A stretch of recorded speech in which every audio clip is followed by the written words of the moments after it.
दुःख त गर्नै पर्छ यार, पसिना त बगाउनै पर्छ। हातमा ठेला र पैतलाको छाला नउकिन्जेलसम्म मेहनत त गर्नै पर्छ। जिन्दगी जिउँदै गर्दा कठिनाइहरू आउँछन्। समय र परिस्थिति सँगसँगै बाध्यता र आवश्यकताहरू पनि आउँछन्। बेला बेलामा जिन्दगीले रुवाइरहन्छ, दुःख दिइरहन्छ।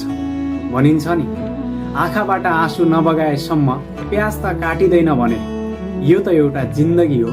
बेला बेलामा दुःख नपाएसम्म, कठिनाइ नझेलेसम्म, बाध्यता र आवश्यकताको सामना नगरेसम्म यति सजिलै जिन्दगी कसरी कट्न सक्छ?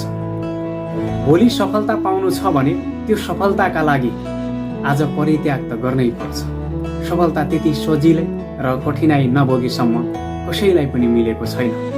आज पनि इतिहास पल्टाएर हेर्ने हो भने सफल भएका मान्छे अर्थात् सफलता हासिल गरेका मान्छेले कुनै न कुनै बेला खाना नखाएर भोको पेट पनि मेहनत गरेका थिए। घाम असिना पसिना केही पनि नभनेर दुःख गरेका थिए अनि मात्र सफलता हातमा आएको थियो। भनिन्छ नि, गलत पासवर्ड हान्दा मोबाइलको लक त खुल्दैन भने गलत तरिकाले